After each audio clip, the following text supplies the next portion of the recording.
উঠতে খুব খবর হয়ে গেছে, শরীরের ঘাম ছুটে গেছে। ভাই ছিলেন কোনোদিন এত উপরে? না ভাই, আর উঠি নাই, এটাই প্রথম। কেমন লাগছে এই যে ঝুলন্ত ব্রিজে ঝুলে আছেন? এটা অনেক ভালো লাগছে, আর কি বলার। হ্যালো ফ্রেন্ডস, আসসালামু আলাইকুম। আপনারা যেখান থেকে আমাদের দেখছেন সবাইকে জানাচ্ছি আন্তরিক অভিনন্দন। আজ আপনাদের নিয়ে যাচ্ছি কক্সবাজার থেকে বান্দরবান।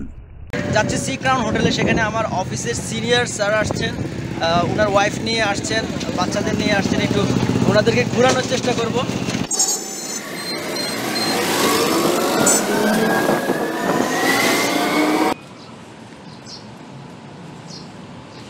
স্যারের সাথে এখনই দেখা হলো, এখানে সি ক্রাউনে উঠলেন স্যার। So let's go.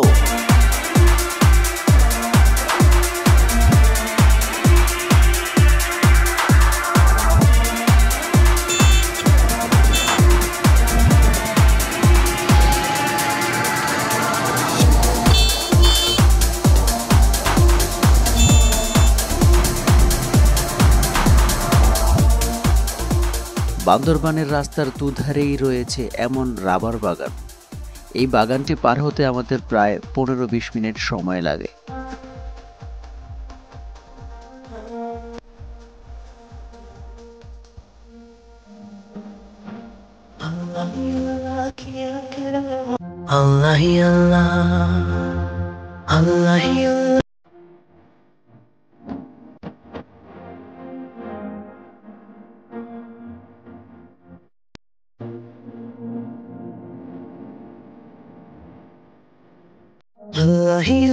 किया करो दुख न किसी को दी।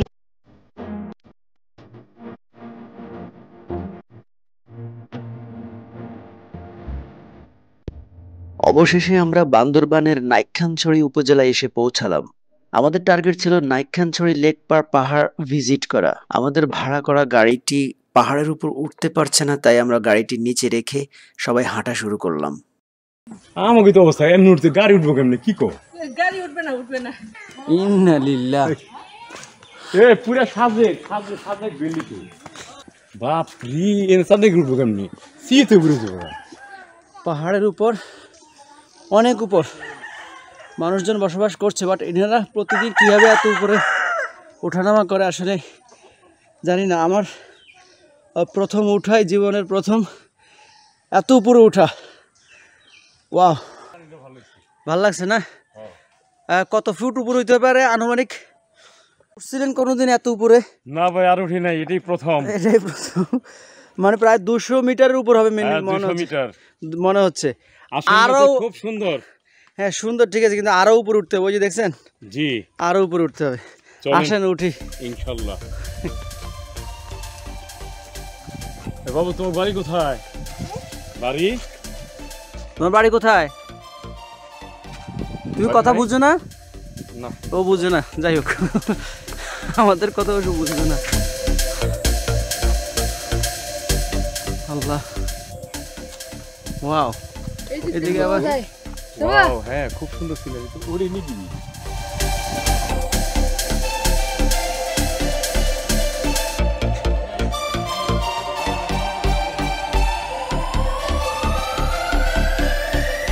আমরা আছি এখন বান্দরবান নাইক্ষ্যংছড়িতে আছি। এই লেকে, এই লেকের নাম নাইক্ষ্যংছড়ি লেক। কত ফুট উঁচু এটা সেটা জানেন না। আমার কাছে মনে হচ্ছে তো প্রায় উঠতে খুব খবর হয়ে গেছে, শরীরের ঘাম ছুটে গেছে ভাই। তবে সুন্দর লাগতেছে এখন এখানে আসার পর। এখান থেকে মায়ানমার দেখা যাচ্ছে, আর আশপাশ অনেক সুন্দর লাগছে, নিরিবিলি, খুব নিরিবিলি।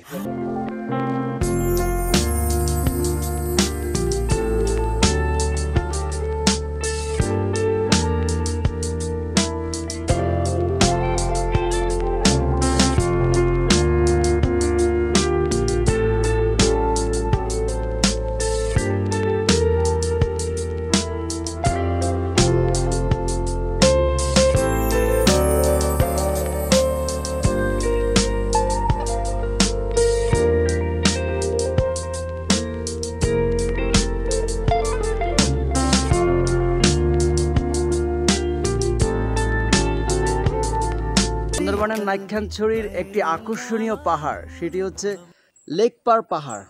এই পাহাড় প্রায় ১,৫০০ ফুট উঁচু। এই পাহাড়েও মানুষজন বসবাস করছেন। আসলে কিভাবে তারা প্রতিদিন উঠানামা করেন সেটা জিজ্ঞেস করার পর ওনাদের কথা হলো যে আমরা ছোটবেলা থেকেই উঠানামা করি, আমাদের অভ্যাস হয়ে গিয়েছে। বিষয়টা আসলে অভ্যাসের ব্যাপার, কারণ আমি খুবই ক্লান্ত হয়ে গেলাম প্রায় ১,৫০০ ফুট উঁচু নাইক্ষ্যংছড়ির এই লেক পার পাহাড়ে উঠে। এই পাহাড়ে যারা ঘুরতে আসেন, উপভোগ করতে আসেন, তাদের জন্য খাবারের ব্যবস্থা করে রাখা হয়েছে। বিভিন্ন ধরনের ডাব, ফলমূল, খাবার, কলা।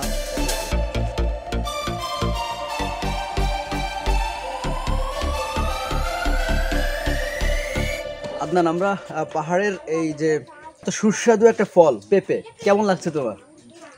হ্যাঁ, এটা অনেক ভালো লাগতেছে আমার। আসলে পেঁপেটা তেমন খাওয়া হয় না বাসায়।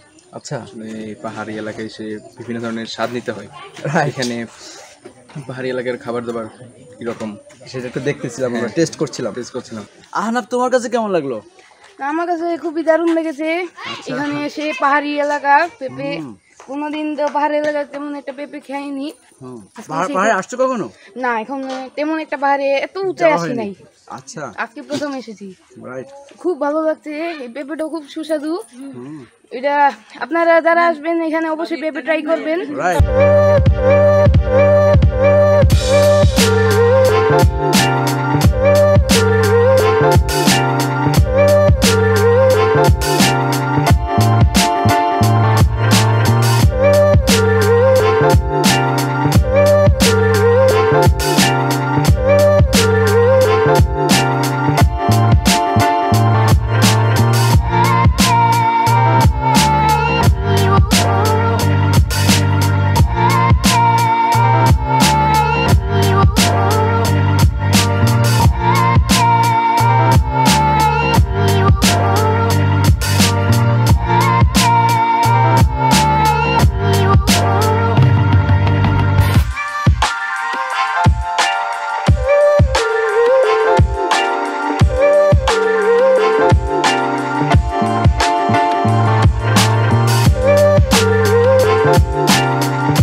কেমন লাগছে এই যে ঝুলন্ত ব্রিজে ঝুলে আছেন?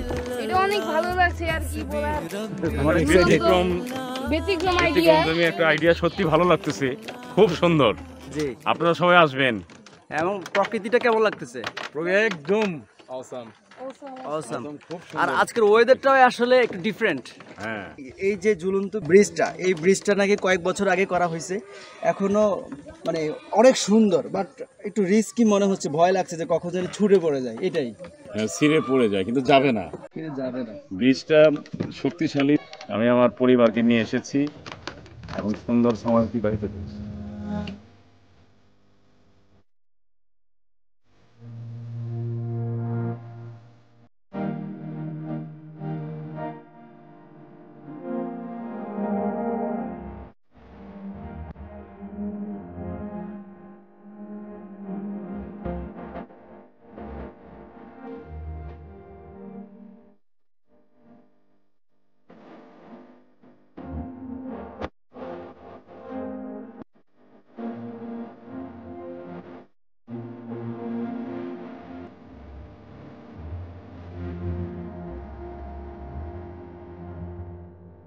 লেকপার পাহাড়ে আমরা দুপুরের লাঞ্চ সেরে ফেলি।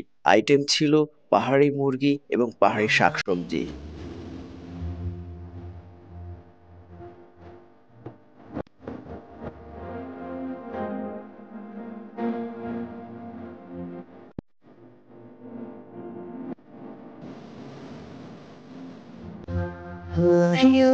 किया करो दुख न किसी को